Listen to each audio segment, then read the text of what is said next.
Study IQ IAS, अब तैयारी हुई अफोर्डेबल।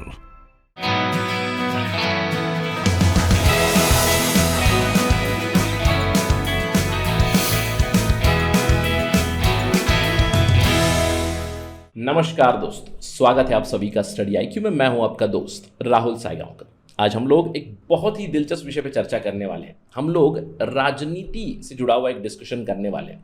एक सवाल उठा रहे हैं, is dynastic politics ending in India, यानी कि भारत में क्या परिवारवाद की राजनीति धीरे धीरे खत्म हो रही है। इसके ऊपर हम लोग चर्चा करने वाले हैं। इस सवाल का जवाब देने की कोशिश करेंगे। सबसे पहली चीज, ये डिस्कशन हो ही क्यों रही है। पिछले कुछ दिनों से हम क्वाइट श्योर कि आपने महाराष्ट्र का पॉलिटिकल ड्रामा फॉलो किया होगा। महाराष्ट्र में शिवसेना के अस्तित्व के ऊपर सवाल उठ चुका है।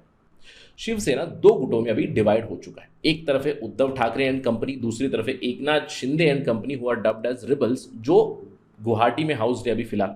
अब ये परिवारवाद से जुड़ा हुआ डिस्कशन क्यों होने वाला है? क्योंकि देखिए, जो उद्धव ठाकरे एंड ग्रुप है, ये डायनेस्टिक पॉलिटिक्स वाला ही ग्रुप है, जिसके खिलाफ एक रिबेल कैंप बन चुका है। और जो एकनाथ शिंदे का कैंप है, वो कह रहे हैं कि हम रियल शिवसेना हैं। तो इसी के चलते हम लोग बात करने वाले हैं, क्या डायनेस्टिक पॉलिटिक्स धीरे धीरे समाप्त हो रही है क्या। ऑल्दो महाराष्ट्र की न्यूज के ऊपर चर्चा चल रही है, but we are not just going to talk about the Thackerays. Of course हम लोग ठाकरेस के बारे में बात करेंगे, लेकिन क्या ऐसी दूसरी फैमिलीज हैं जिनका पावर धीरे धीरे डिक्लाइन हो रहा है, ये भी हम लोग ऑब्जर्व करेंगे और इस सवाल का जवाब देने की कोशिश करेंगे।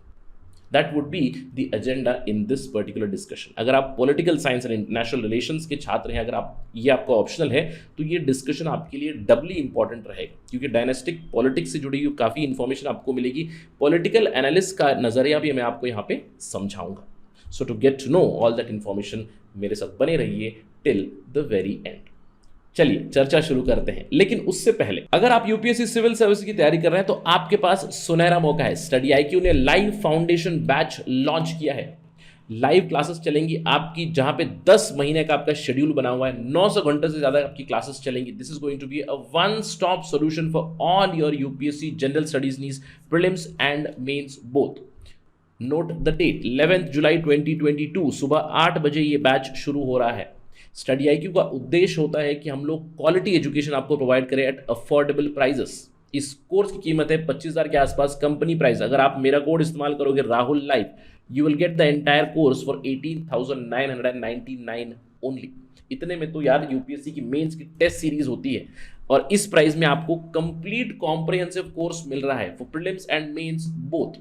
आपको 1-on-1 मेंटरशिप प्रोग्राम मिलेगी, ग्रुप मेंटरशिप प्रोग्राम मिलेगा। हर एक मॉड्यूल के बाद MCQ सॉल्व करा दिए जाएंगे, आंसर राइटिंग प्रोग्राम होगा। इसके अंदर सक्सेस इन प्रीलिम्स है, करंट अफेयर्स प्रोग्राम है, everything included. It's a comprehensive program, a one stop solution for all your UPSC needs. तो देर किस बात की है, just visit our website studiiq.com। You can also download our app from Google Play Store to enroll for this course.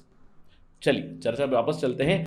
जैसे कि मैंने आपको बताया, हमारी चर्चा होने वाली है about dynastic politics. Is dynastic politics on decline? लेकिन उससे पहले ये डायनेस्टिक पॉलिटिक्स है क्या, इसको समझना काफी जरूरी है। देखिए, इन जनरल अगर हम लोग हमारी सोसाइटी को ऑब्जर्व करें, तो फैमिली बिजनेस हो या फिर फैमिली प्रोफेशन हो, उसको लोग कंटिन्यूसली फॉलो करते हैं generation after generation. For instance, अगर समझ लीजिए कोई डॉक्टर है, राइट, माता पिता डॉक्टर है, तो वो चाहेंगे कि अपने बच्चे डॉक्टर बने, राइट। तो उन्हें उनकी इच्छा रहेगी डॉक्टर बने और प्रोफेशन को आगे बढ़ाए। या फिर अगर कोई बिजनेसमैन है जिन्होंने अपना एम्पायर खड़ा किया है, तो वो चाहेंगे कि उस बिजनेस को उनके सक्सेसर्स संभाले। Although engineers might not agree with this logic, right, कि हमारे सक्सेस इंजीनियर बने, they might not agree with this logic, but jokes apart, मैं ये कहना चाहता हूँ कि इन जनरल फैमिली प्रोफेशन लोग जरूर फॉलो करते हैं, and it has been a trend. सवाल ये उठता है कि क्या पॉलिटिक्स में भी ये अलाउड होना चाहिए। फॉर इंस्टेंस, अगर कोई डॉक्टर है, जैसे कि मैंने आपको बताया माता पिता डॉक्टर है, वो चाहेंगे कि उनके बच्चे डॉक्टर्स बने, लेकिन वहां पे क्वालिफिकेशन वाली डिग्री जरूर आ जाती है, राइट, कि MBBS हो जाए तो आप डॉक्टर बन सकते हो। For business, in film industry और in politics, this logic does not apply. इसीलिए हम लोग नेपोटिज्म से जुड़े हुए बहुत सारी चर्चा देख सकते हैं। यानी कि पॉलिटिक्स में क्या आपके पास केवल अगर आपका एक सरनेम, आपका फैमिली टैग पीछे लगा हुआ है, क्या आप एक अच्छे लीडर बन सकते हो? ये सवाल उठ जाता है। Simply having the family name, does that ensure कि आप कॉम्पिटेंट इनफ है कि एक गुड लीडर बने? इसी का मतलब है डायनेस्टिक पॉलिटिक्स, यानी कि लीडरशिप में क्या केवल फैमिली का सपोर्ट हो तो लीडर अच्छा बन सकता है क्या? That is the meaning of dynastic politics, यानी परिवारवाद, प्रोफेशन एज पॉलिटिक्स। और सबसे प्रोमिनेंट एग्जाम हमारे देश में कौन सा है? That is the Gandhi Nehru family, who have been the dynastic political family in India, right. शुरुआत से जवाहरलाल नेहरू के बाद इंदिरा गांधी, उसके बाद Rajiv Gandhi, then the Gandhi family is still into politics itself, right? So basically dynastic politics का मतलब है vote for my family वाला मोटो। आई होप कि क्लियर हो चुका है डायनेस्टिक पॉलिटिक्स क्या है और मेन बोन ऑफ कंटेंशन क्या है। मेन बोन ऑफ कंटेंशन ये है कि अगर एक डायनेस्टी यानी कि एक परिवार अगर लीडरशिप कर भी रहा है तो क्या उसके लीडर्स कॉम्पिटेंट इनफ है केवल उस नेम टैग की वजह से, ये सवाल उठ रहा है, ठीक है। अब हमारा सवाल था सबसे शुरुआत में कि is dynastic politics ending? Since we started with the Nehru Gandhi family, let's talk about Gandhi family. Is it ending? Is this dynasty ending? सवाल जरूर उठ जाता है, क्योंकि जो अभी फिलहाल लीडर्स है Sonia Gandhi is there, but the leadership has now move to Rahul Gandhi and Priyanka Gandhi to a large extent. So is Gandhi family as a dynast और as a dynastic family, is it on decline? और इसका आंसर होगा यस। क्यों? 2014 के election का result आप देख लीजिए, 2019 के इलेक्शन का रिजल्ट आप देख लीजिए, मल्टीपल स्टेट लेवल के इलेक्शन आप देखिए, कांग्रेस इज ऑन डिक्लाइन, कहीं ना कहीं Gandhi families power is on decline.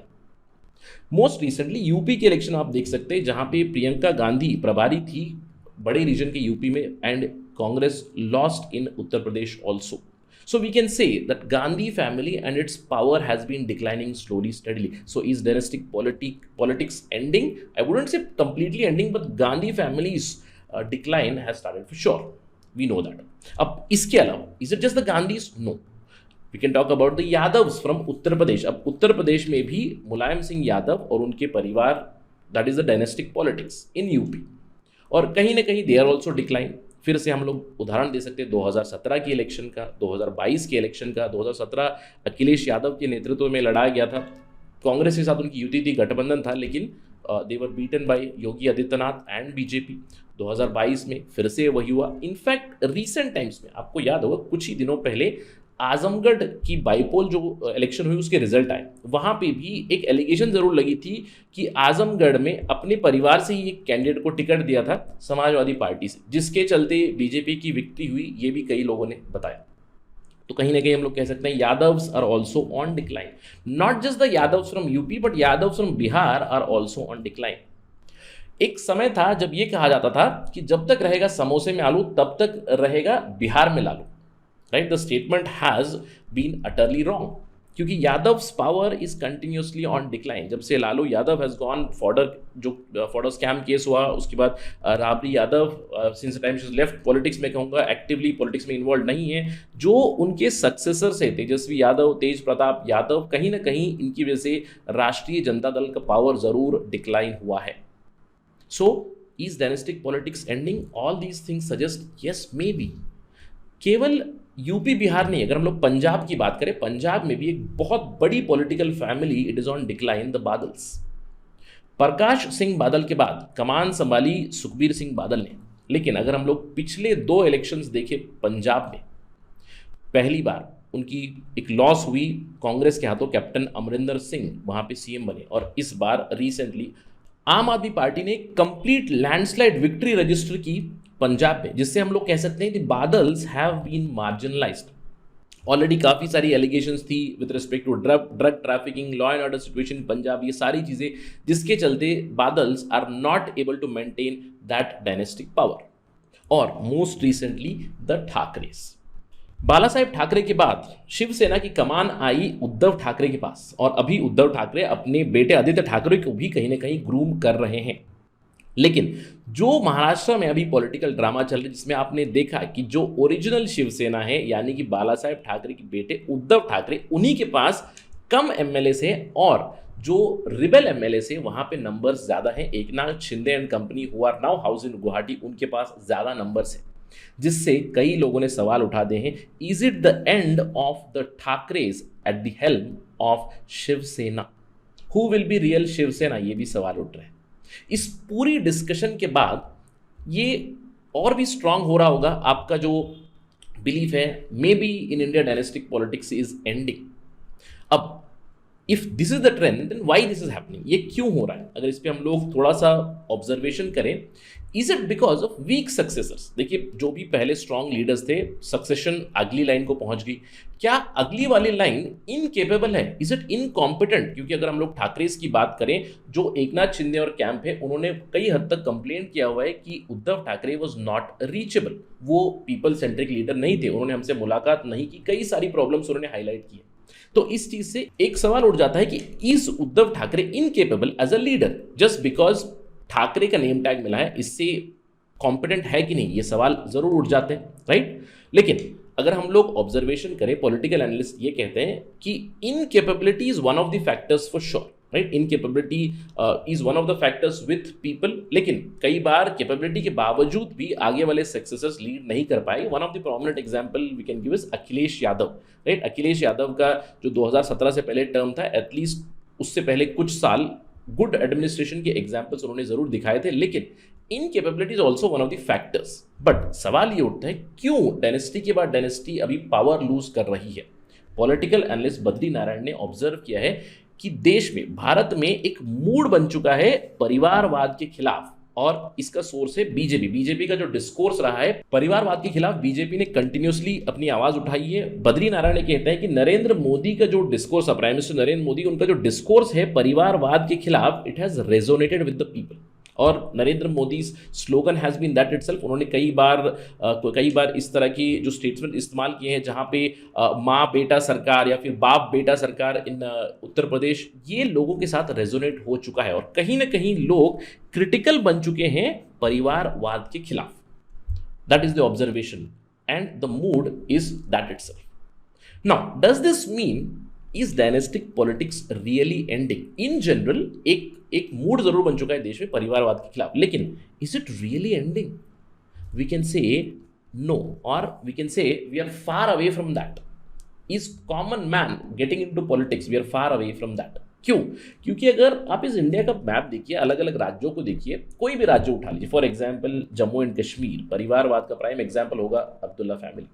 Tamil Nadu की बात कीजिए, राइट नाउ के स्टालिन, उनके पिता थे करुणानिधि। अगर तेलंगाना की बात करें, केसीआर है, वो अपने सक्सेसर्स को ग्रूम कर रहे हैं। वेस्ट बंगाल में Mamata Banerjee is slowly and steadily grooming her relatives. इसके अलावा झारखंड हम लोग एक प्राइम एग्जाम्पल देख चुके हैं। अलग अलग जगह पे we can give many examples, and that's why dynastic politics may not be really ending, लेकिन इंडिया में एक मूड जरूर बन चुका है परिवारवाद के खिलाफ। अब अगर हम लोग नंबर्स को एनालाइज करें, why I said no it is not ending, क्योंकि अगर हम लोग नंबर्स एनालाइज करें, सेंटर फॉर पॉलिसी रिसर्च ने बताया कि पिछले 15 सालों, in the last 3 Lok Sabha, 30% of MPs, member of parliaments, they have been coming from political families, यानी कि 1/3 of people are coming from political families. लेकिन अगर हम लोग ऑब्जर्व करें, बड़ी पार्टी जैसे काडा बेस्ड पार्टी से बीजेपी और कम्युनिस्ट पार्टी सीपीएम, यहाँ पे लोअर रिप्रेजेंटेशन है डेनेस्क, यानी कि पॉलिटिकल फैमिली से जो आते हैं वहां पे लोअर रिप्रेजेंटेशन है। लेकिन आपको ध्यान देना है that dynastic politics still prevails. Let's talk about BJP itself. अगर हम लोग बात करें, देखिए बीजेपी का नारा होता है परिवारवाद के खिलाफ, लेकिन अगर हम लोग बीजेपी को ही क्लोजली थोड़ा सा डाइसेक्ट करें, तो यहाँ पे बहुत सारे पॉलिटिकल डायनेस्ट्स आपको मिलेंगे जिनकी पॉलिटिकल बैकग्राउंड है। बहुत सारे उदाहरण मैं आपको दे सकता हूँ। अगर हम लोग प्राइम मिनिस्टर नरेंद्र मोदी को हटा दें, उनके अलावा जो भी लीडर्स हैं, कहीं ना कहीं उनके परिवार वाले, उनके relatives, they have been in the position of power, और they are in the position of power. Prime example Amit Shah और उनके बेटे जय शाह। अगर आप बीजेपी के कई लीडर्स को देखेंगे, they have a political background, right? Talk about Nirmala Sitharaman और talk about Piyush Goyal for example, everybody has the political background. Kiren Rijiju की बात कीजिएगा, prime example why BJP has started this discourse against परिवारवाद, लेकिन उनकी खुद की पार्टी में कम से कम 2 दर्जन से ज्यादा पॉलिटिकल डेनिस्ट मिलते हैं। ये क्यों होता है? क्योंकि this is not highlighted much, और ये आपको कॉन्सेंट्रेटेड पॉलिटिकल सिनारियो में नहीं मिलते हैं। प्राइम एग्जाम्पल की बात की मैंने, let's take example of Anurag Thakur. He is a classic example of BJP political discourse and परिवारवाद। क्यों? क्योंकि देखिए, अनुराग ठाकुर खुद एक केंद्रीय मंत्री है। He was connected to Himachal Pradesh politics. उनके पिता प्रेम कुमार धूमल हिमाचल प्रदेश में चीफ मिनिस्टर थे, but he has shifted from Himachal politics and has come into the central politics. This is one example of why political dynasty or dynastic politics is not highlighted in BJP. वही अगर आप दूसरी parties में देखिए, let's take example of Karnataka. अब कर्नाटका में है कि डायनेस्टिक पॉलिटिक्स की बात करें तो जेडीएस में आपको मिल जाएगा HD. Deve Gowda, JDS, HD. Kumaraswamy, उनके बाद उनके बेटे एच.डी. कुमारस्वामी के भाई, सभी लोग they are considered in Karnataka which is gets highlighted. I hope you get the idea. इसका मतलब क्या है? Dynastic politics still prevails in our country, although cadre based parties like BJP and CPM slightly कम representation है यहाँ पे political dynasty का, but political dynastic politics is still very much prevalent at the regional level, and in India it is still prevalent. That's the conclusion out of this discussion. I hope this was interesting and enlightening for you. Thank you for watching this video. Jai Hind. Study IQ IAS, अब तैयारी हुई affordable.